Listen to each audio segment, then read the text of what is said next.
So we are now the prime actor of shaping the future of this Earth. This era started somewhere in the middle of the past century, unfolded in the 70s, became very evident in the early 2000s, and with the COVID crisis, it became not only evident, but we received the first prototype of the Anthropocene era crisis. So let's understand what happened to us. Let's understand how different components of a very complex crisis surrounding us. Otherwise, we shall be doomed to repeat this crisis. So some of the features of the crisis we are facing with are the following. Geopolitical, could we have the projector switched on, please? It will be very important to see the images.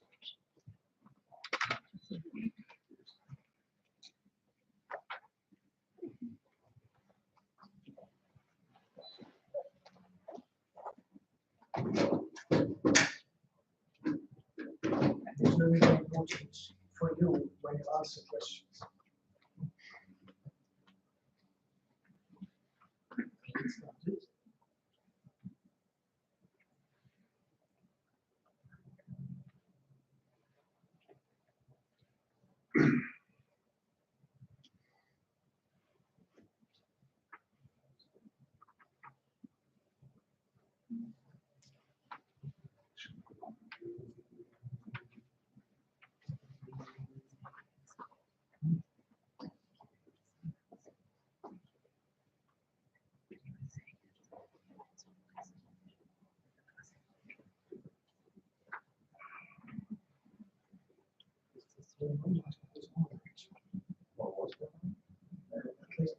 There was some sign.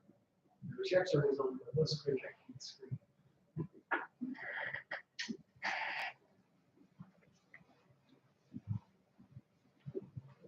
Sorry for the technical delay, but it was very important to see the images.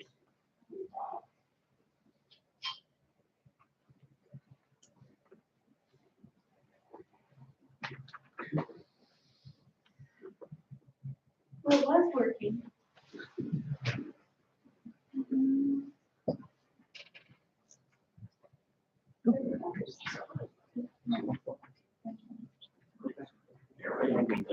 Thank you very much indeed.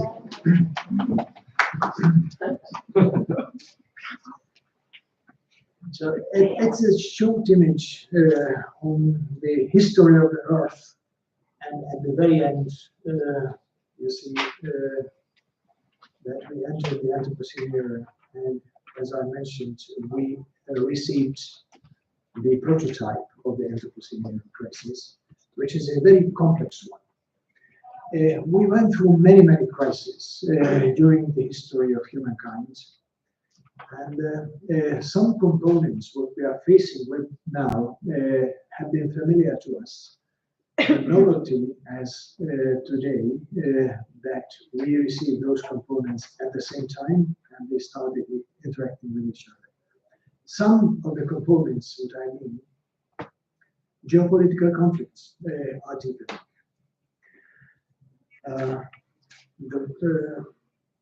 It's also not new. We went through many geopolitical phases, but now let's take very seriously. It's not only a deepening geopolitical divide in the world, but a new world order is in the making. And when there's a new world order in creation, there are many side effects, many casualties of that process can be faced. On the other hand, another bunch of a type of complex crisis is approaching us. Most of them are related to the depletion of natural resources. If you wish, from our non-sustainable way of managing natural resources. It's a cascading crisis. unsustainable way of our operations.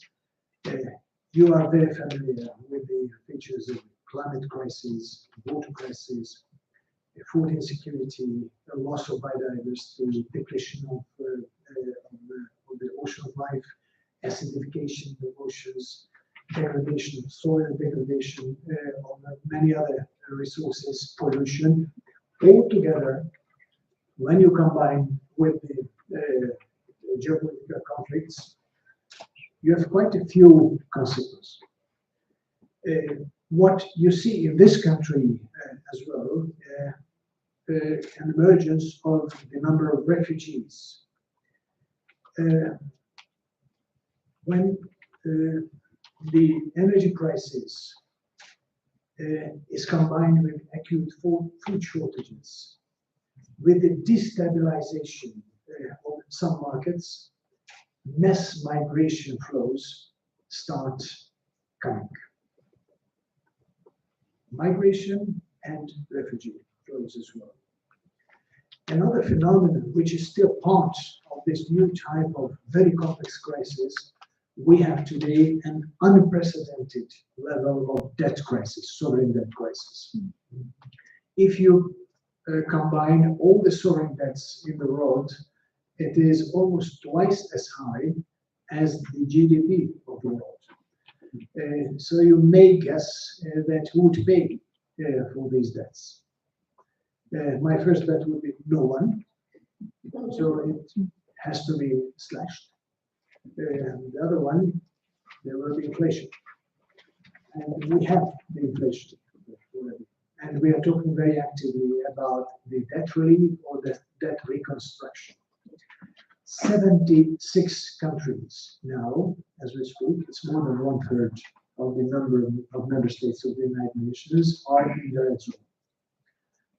In terms of the sovereign debt crisis and budgetary crisis.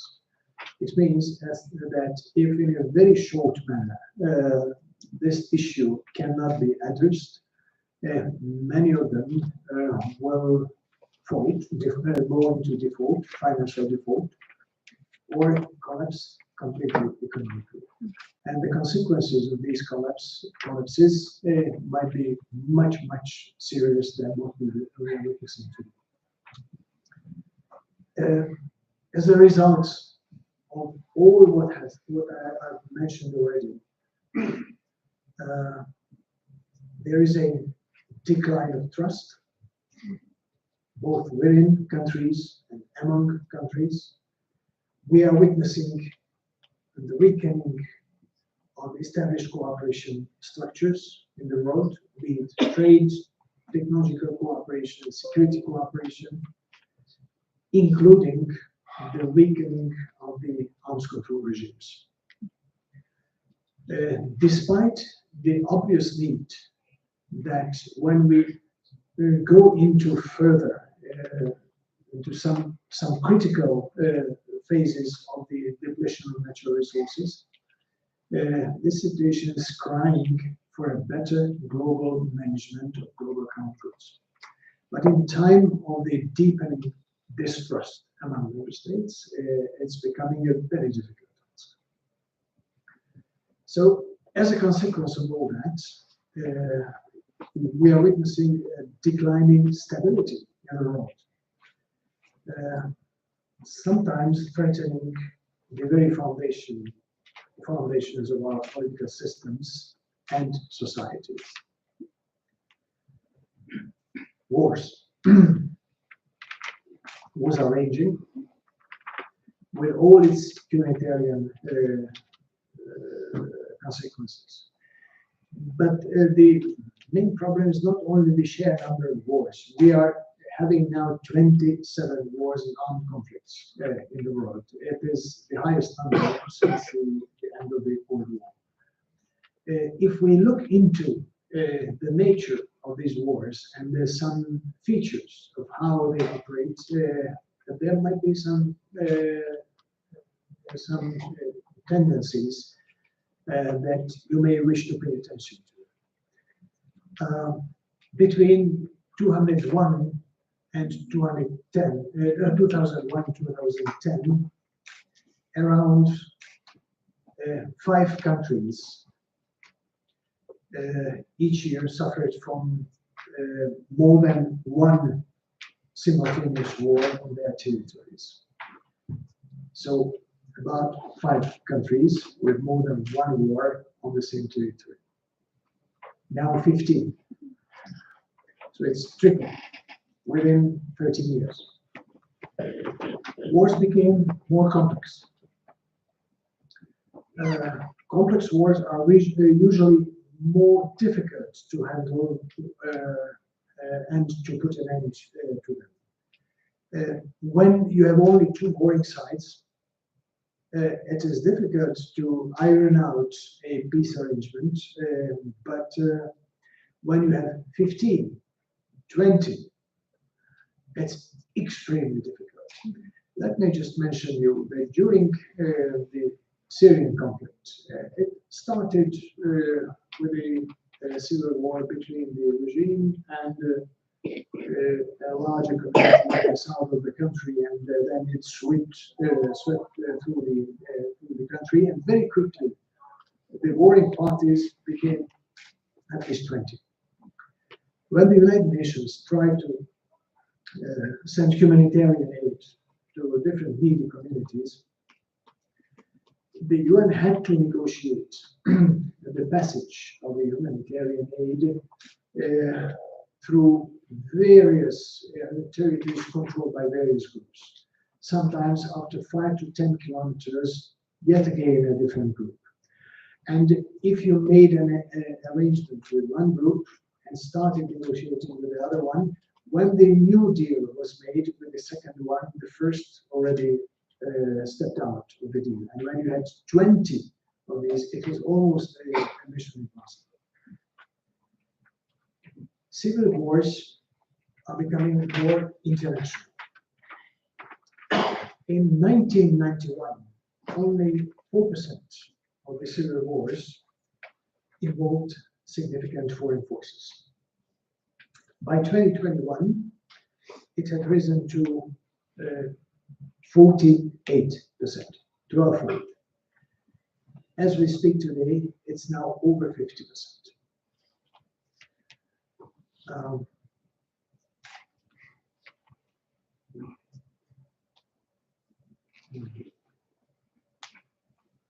Climate change. Climate change is not causing wars by itself, but aggregating the mayhem. When lands degrade, when herds should be driven further on their cattle, conflicts for the same territory start. But it is not only pastoralists versus agriculturals. It is a phenomenon, climate change is also a phenomenon that speeds up the depletion of natural resources in a number of, in a given area. When natural resources start depleting and at the same time still the population grows, it means the competition for the same resources start rising. Very quickly, the situation can reach a point when the traditional conflict management techniques and institutions cannot handle the amount of conflict they are facing with, and the conflicts erupt. By the way, according to the studies, what we have, 1 degree increase in the local temperature raises the chances of the intergroup conflict by 11%.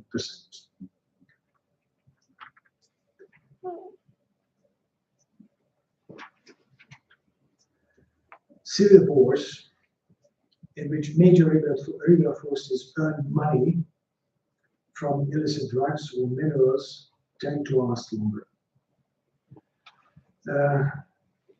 A week ago or so, I was in Jordan and in some Gulf countries, where the negotiations were going on what conditions Syria could be readmitted to the Arab League. One of the big questions, among many others, to take a commitment from the Syrian leadership that they will put an end to drug production and drug export, illegal drug export from Syria to the neighboring countries. It reached such a volume that started destabilizing the neighboring countries. Characteristically, those who are involved in the drug production and drug trafficking are the militias, including the Iranian militias and the Syrian regime itself.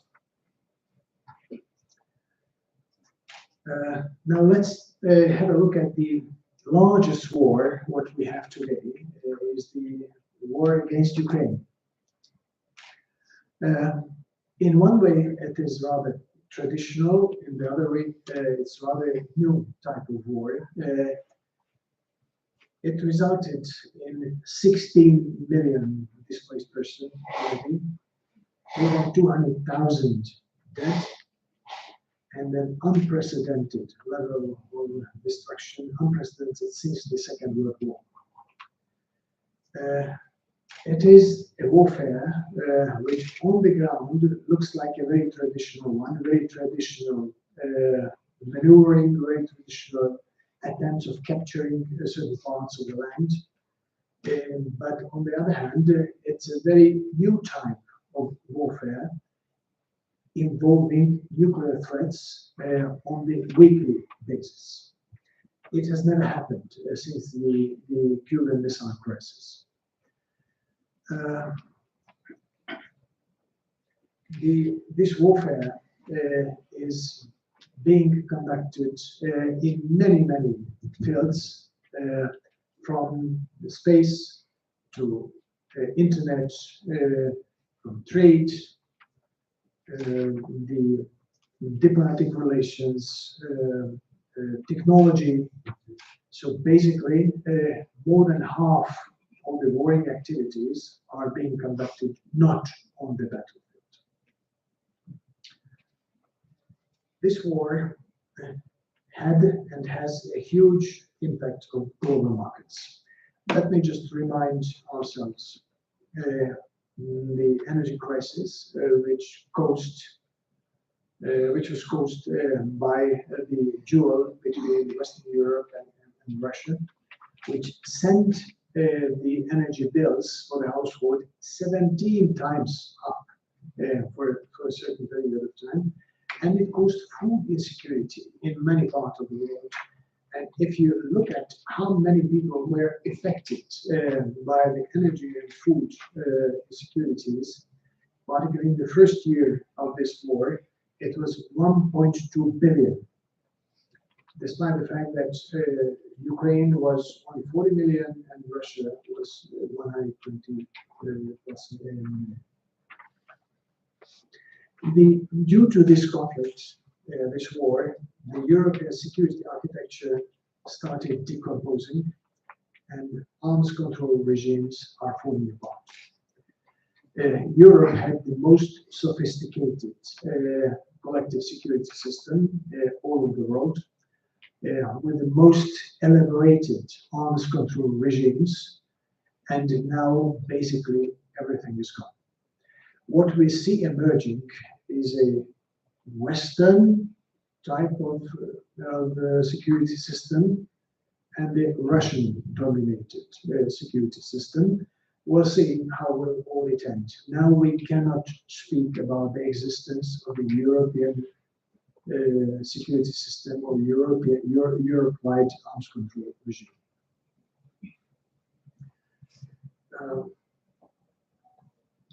This war has been and is challenging the international law, the UN Charter, and it paralyzed the UN Security Council. When the UN was created, the body that was made responsible for looking after the global peace and security was the UN Security Council. And the five members, permanent members of the UN Security Council, are those countries who must pay particular attention and play a pivotal role in securing the world for the future to be in peace and security. And now one of them is the country that attacked its neighbor, and this very country is paralyzing the Security Council. So from the very outset of this conflict, the Security Council was not able to take a single decision on the war against Ukraine. All the debated issues came over to the General Assembly. So we never asked for it, but now the General Assembly is the platform where countries debate and take decision on the Ukrainian war, while taking into consideration, of course, that the GA, General Assembly, does not have the legal power of taking decisions of legally binding nature. It is only the Security Council, it would be only the Security Council that is now paralyzed. Last but not least, this Anthropocene era and the Anthropocene era crisis is characterized by something else as well. It is the fastest development, technological and scientific development of humanity ever witnessed. Faster than any time we could think about in the past. Let me just mention some of the features that are going ahead with the speed of light. The IT technologies are still following the law of Moore. The law of Moore still seems to be in force. Artificial intelligence is developing much faster, even much faster than the exponential gradient of the law of Moore. We are at the point of making the breakthrough on the quantum computing, and we are relatively close to solve the issue of the fusion energy production. We have, during the COVID crisis, we had the breakthrough of the messenger RNA technology and the life sciences, and the messenger RNA technology is absolutely important, not only because it produced the first vaccine against COVID, but because it gave us the technology of producing vaccines in the future in a fraction of time, which was necessary in the past. And this technology now has a very, very high promise of curing illnesses like some types of cancer. So, ladies and gentlemen, in my understanding, we are in a new chapter of history. This crisis, the prototype of the Anthropocene crisis, introduced to us to a new chapter of history, which still has no name.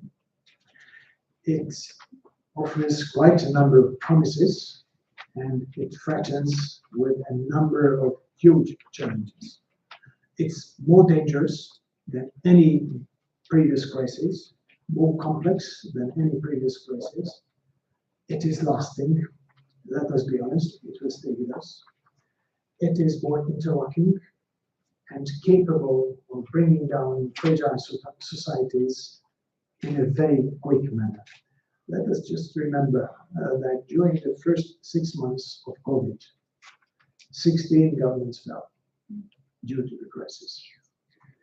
Now it's time, I would like to take your phones.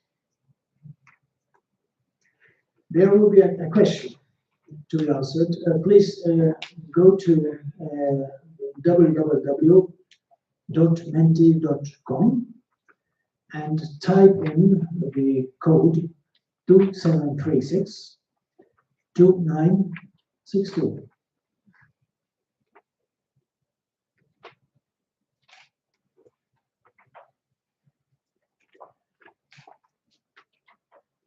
If you could do it, you will see the first question. Namely, what crisis may have the largest impact on your lives or lives of humanity, and you will have quite a few options. Please distribute 100 points among these options. You can choose one and give 100, or you can choose all of them, or you can pick some, distribute 100 and send.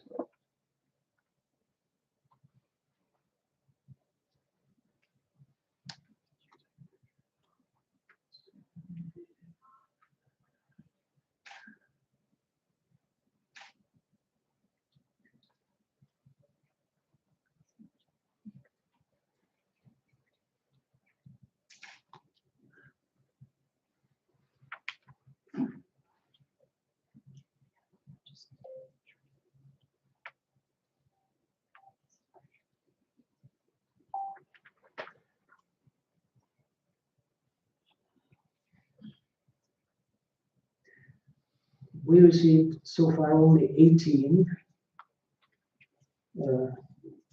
Can we still keep it open for okay, you can still send your answers. Are there still anybody who would like to send the answer? Everybody has finished. Okay, very good. We have 26 answers, and it is indicating. Oh, the answers are coming in very quickly. So the largest impact conflict, according to your opinion, is nuclear conflicts. Actually, it coincides with the analysis of the World Economic Forum. They also believe that it may have the largest impact once it happens. And the second is also coinciding with the observations of the World Economic Forum, the climate change, which has 16% in your calculations, and the international mistrust and lack of cooperation that I can reconfirm from my own experience in the United Nations. It is really, really very deep, a very huge problem.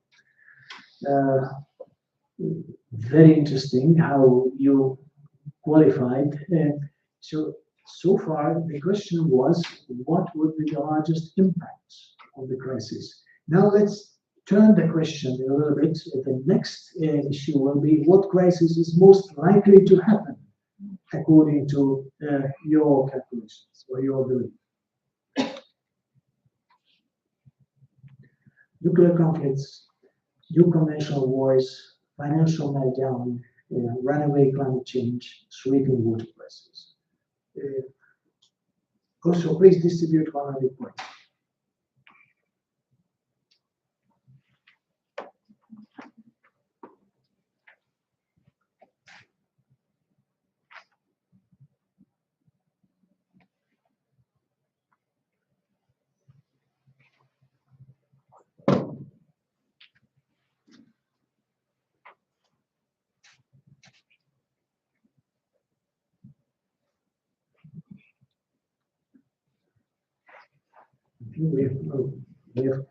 We are at the level of 13.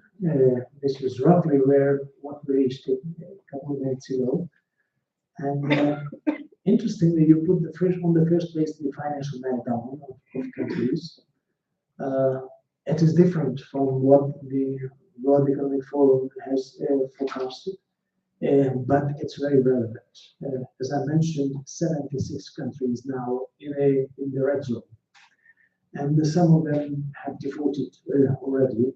And if we do not do something very urgently, the breakdown in all its social, political, migratory, and so on consequences will be seen very, very quickly. That's why both the Secretary General and myself and others in the United Nations are pushing very hard that we have to pay keen attention on the debt service restructuring and the reform of the international financial institutions. What is the problem with the international financial institutions? You may know that we created them as part of the Bretton Woods system But if you look at how they finance development and what projects do they finance, more than half of the projects are still have nothing to do with sustainability. So basically, we, with our own money, our own institutions are still contributing to the Anthropocene crisis that has resulted in some of the debt issues and some of the letdown issues of the natural resources. And we believe that the strategies of the multinational development banks should be brought in accordance with the sustainability transformation countries agreed upon 7 years ago. The same countries that are owning the international development banks. So what is the UN role in this case, in this complex crisis? The United Nations is mirroring the state of affairs in the world. So you find all those differences and all those challenges that no, we are still not voting.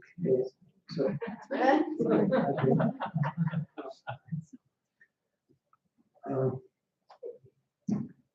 So the UN is not only reflecting the problems in the world, but UN is trying to look for solutions. That's our job. We are not going to resolve all the issues within the countries, but we try to find solutions at global scale of how to manage the world in a more peaceful, more successful way, with more or less impacts and results. Now, let's take the next question, what Paul has just showed us. How you think the UN is delivering according to your expectations, compared to your expectations? Pick one of these. Super, not efficient enough, these reforms, or failing on all expectations.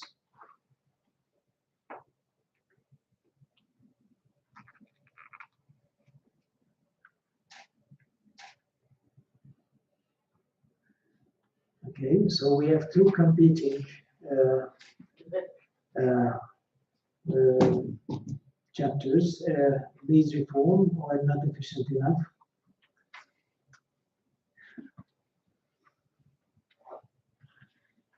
Okay, I was hoping that the majority was given to these reform because it is forward-looking.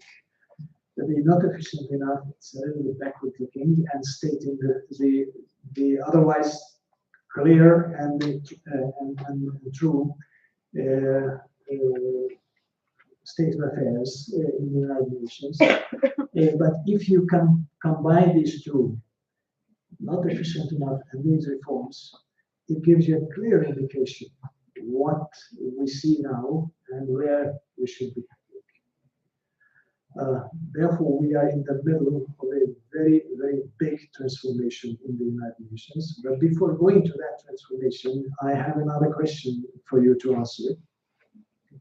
Where do you think the United Nations needs upgrade? Again, please distribute 100 points among these options.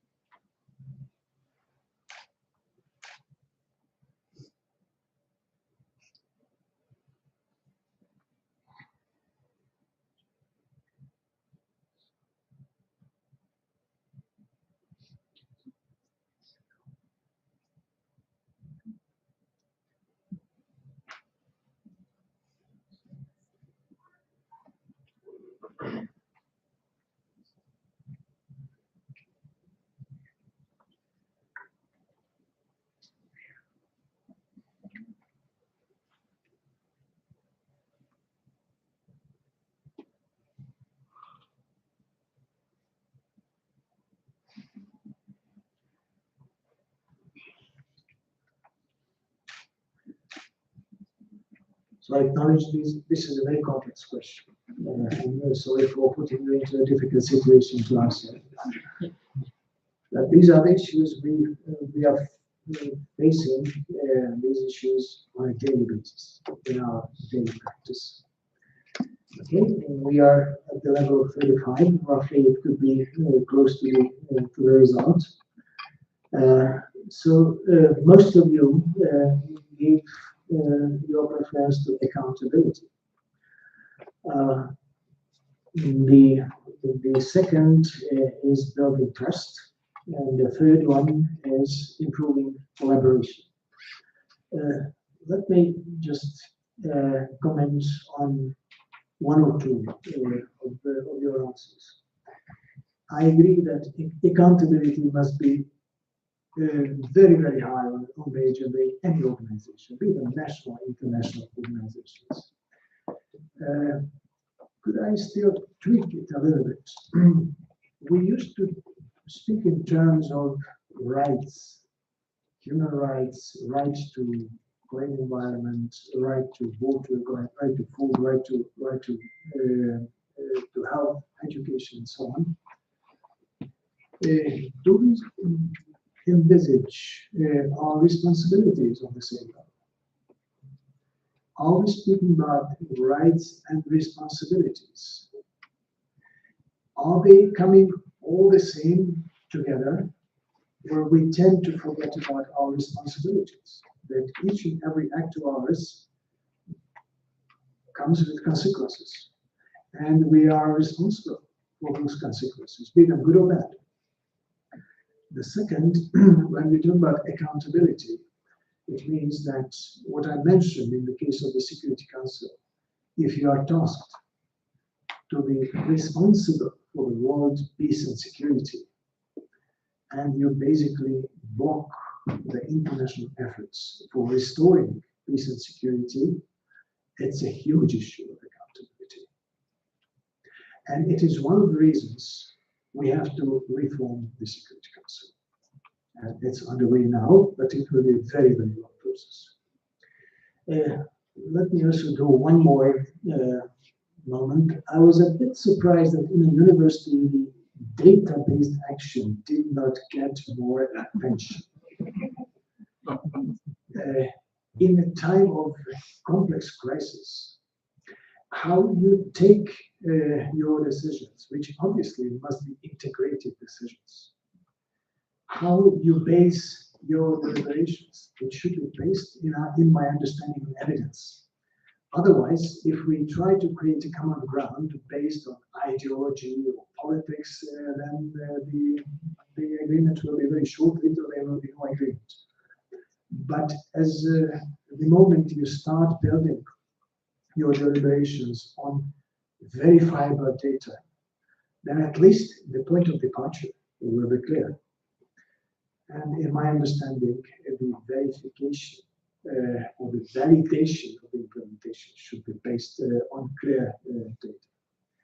But anyway, thank you much indeed. It was very interesting. So we have this very complex crisis in front of us in the world, in the United Nations. We have the appeal that we have to do something. My motto, the motto of my presidency was and is solutions through solidarity, sustainability, and science. That's, if you wish, an abbreviated program which my tickets, I was elected as a president. What does it mean? Solutions. In the UN, in the world, we have many goals, many agreements. Goals, you know these ones, the sustainable development goals. We have goals related to biodiversity preservation. We have goals related to ocean. Now we have goals related to water resources. We have goals related to the disaster risk reductions, and we have many agreements. So we are not that short of very good ideas and very good goals. What we are short of implementation. We don't deliver on our own goals. So therefore, it is time for solutions. Solidarity. inequalities in the world are huge, and they still keep growing. In this country, social inequalities have been growing since the 70s, and they still keep growing. And in the world, among countries, these inequalities start becoming so vast that there's no perspective of how you can close this gap. But infinitively, you cannot grow inequalities because it will lead to a situation which is unbearable. It breeds mistrust and it breeds instability. Sustainability, because we need transformation. All those crises that I will speak about are crying for long-term solutions, and our operations, our economies, our objectives are mostly still not run according to the principles of natural, economic, or social sustainability. So we need to make a real transformation. And last but not least, science. In order to achieve all these, we need a common starting point, as I mentioned, data, and that is scientific evidence, and how we evaluate our progress and how we evaluate the implementation, which should be also science-based. So basically, what we talk about is a huge transformation, the biggest transformation in the last 70 years. And the time is ticking, clock is ticking, time is running out. The task of transformation is rather difficult in the time of the growing geopolitical divide. When a society is entering a conflict, be them internal or international, these conflicts tend to change the priorities of the society, tend to change the priorities, how to use resources, how to make the political priorities in the life of the societies. And unfortunately, transformation in time of crisis is more difficult than in time of peace. But do we have any other option? I don't think so. Because in that case, crisis will be deepening and deepening. Therefore, the General Assembly is trying to move ahead with two basic notions: crisis management and transformation. That's what I asked member states to focus at through all our deliberations. Never mind what kind of resolutions do we negotiate or take. Some big questions, what we need answers for in the forthcoming months and maybe years. How to rescue the SDG implementation. You all know that there are 17 SDGs, that they are representing a global vision, how we would like to see this world by 2030, but the sad fact that we are way off track. We are halfway through of the implementation period, but as far as the impact and the results concerned, we are way off track, and on some of the SDGs, actually we are moving backwards. We need to rescue this vision and rescue this transformation, and that will be the main objective of the SDG summit on the first day of the high-level week in September in New York. We have to make it credible, and we have to salvage it. How to shift gears in climate action? I think we may need it very soon, but in the meanwhile, let me go ahead.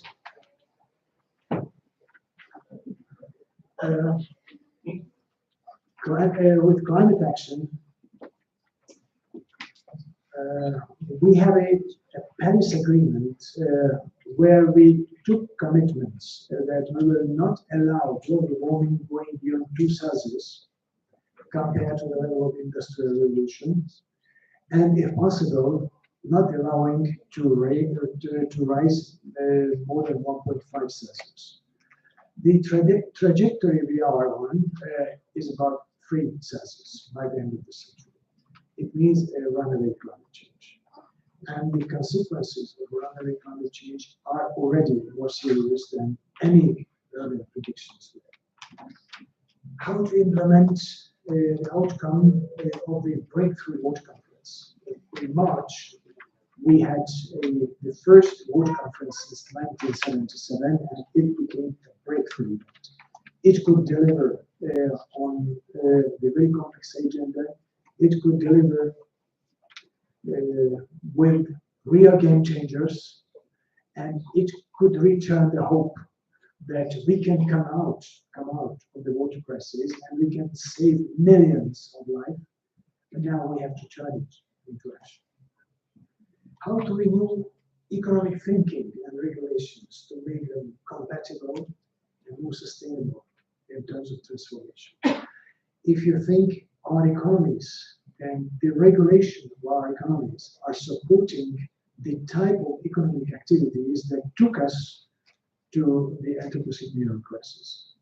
So if we don't change some of the basic rules of our economies, why would the result be different? And the new rules, the new approach, the new logic of the market economy are being designed. How to prepare for the next pandemic. The COVID now is officially over, but we know that it is not the last pandemic we met. According to the modelers, the chances that we are going to see a pandemic that is as dangerous, as bad as the COVID was within 25 years, these chances are 52%.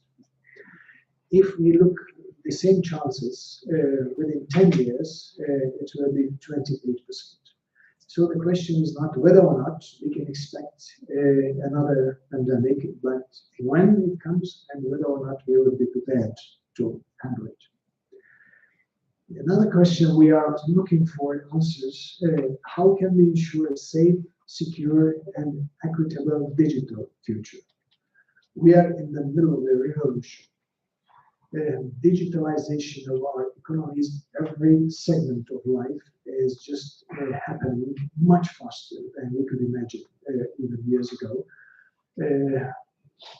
Not mentioning what the artificial intelligence is offering and producing. On the short term, the digital revolution is going to increase the inequalities in the world. Whatever we try to do, it will increase with all its consequences. How to boost the nuclear non-proliferation and reanimate disarmament. If you wish, we can come back to this question, and how to reform the UN itself, which has been created 77 years ago. Mirroring the balance of power of 1945, we have a very, very new world, very different set of powers, different countries, much larger number of countries, and much different set of challenges. How to create a new agent of peace. We are in the middle of the 27 wars. When, if not now, to think very seriously of the new principles of peace.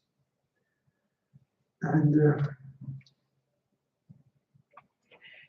let me, as a closing, mentioning some of the events that are underway in the United Nations. We have regular science briefings organized for the membership in order to help them embracing the scientific evidence and take into the foundation of our thinking, creating a common ground, a common knowledge base. We organized science briefings on economics, new economics of water,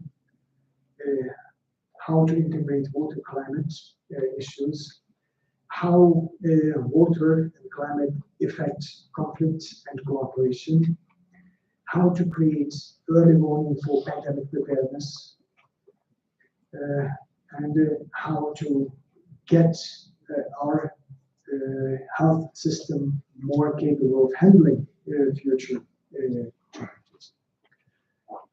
Another avenue where we made a breakthrough, as I mentioned, it was a UN Water Conference. After 46 years ago, we have now a water action agenda and 9 game changers. If we can implement those 9 game changers and honor our commitments in the framework of the water action agenda, then it will be a different world. There are 16 negotiating tracks going on in the General Assembly. 3 of them are related, health related, and there will be 3 high-level meetings during the September high-level week on tuberculosis, pandemic preparedness, and universal health coverage. In 2-3 days' time, actually, as soon as I return back to New York, we are going to have on the disaster risk reduction, the midterm review of the so-called Sendai framework. It means we have to learn better how to integrate the disaster risk reduction into our planning activities and financing and investment policies. We're also working on and negotiating how to better finance development. And last but not least, we are going to create a global digital compact, which will be hopefully ready by September 2024. And I hope sooner or later we're going to have a declaration on future generations. It's about rights and responsibilities. Last but not least, with some of the faculty members during the luncheon, we slightly touched upon the so-called going beyond GDP. The sad fact that though we have goals, we have programs, we have intentions how to make the transformation for a more sustainable world, we don't have an agreed science-based methodology of how to measure transformation. We can measure certain parts of it, but we do not have the measurement of the transformation. And if you are asked, are we really making progress on measurement, on transformation? The honest answer is, well, we don't know. We have some educated guesses, but we don't have the science-based methodology. That's what we are trying to create now. I hope it will be ready, if not to the SDG Summit, to my great regret, then shortly after, and certainly before the Summit of the Future to be staged in September 2024. So on this note, let me give you the last, more optimistic message. This world can be changed. This world will be saved. Transformation is possible. We know the main avenues of transformation. We have most of the technologies necessary for the transformation, and we have the capital for the transformation. What we really need is scientific support and the political will. And for the first, I came to you. Please be open. Thank you very much.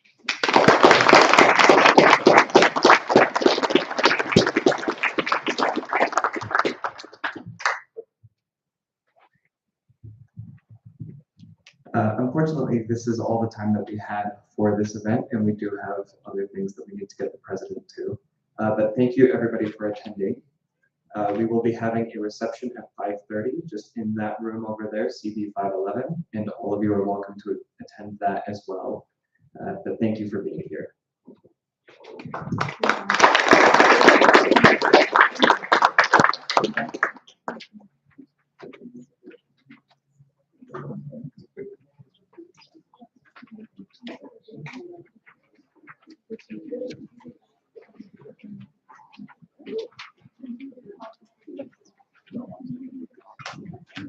We have a half hour for to come and be present. We can come back. Before our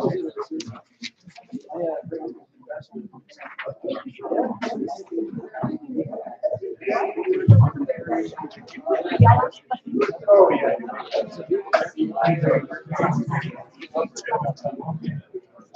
Right.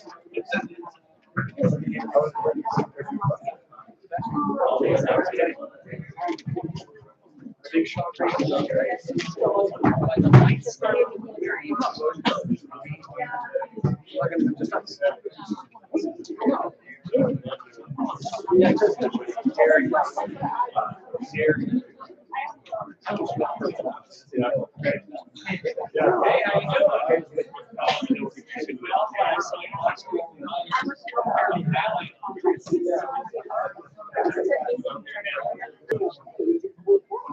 Yeah. Yeah, I'm okay. He didn't sleep in for a while, so I let her go down to sleep. She's very tired. I didn't tell her.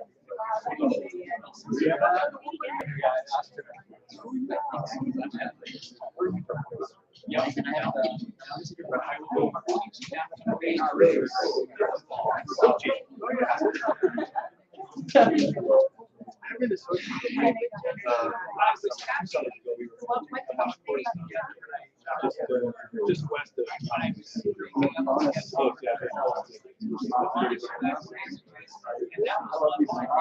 we love Russia. We've been there many times. Yeah, well, first early on, he wouldn't take it. Yeah, he was in that's where he worked, and then assistant with CP. And then Adam.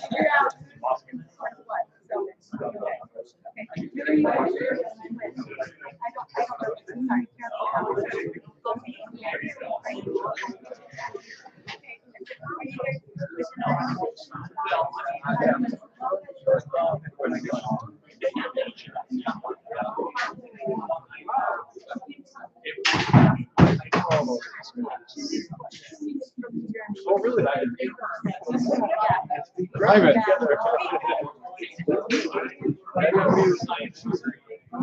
That might be right.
You'll see someone.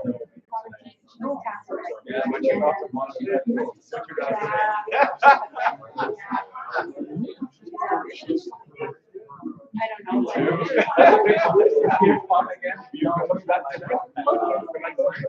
Yes.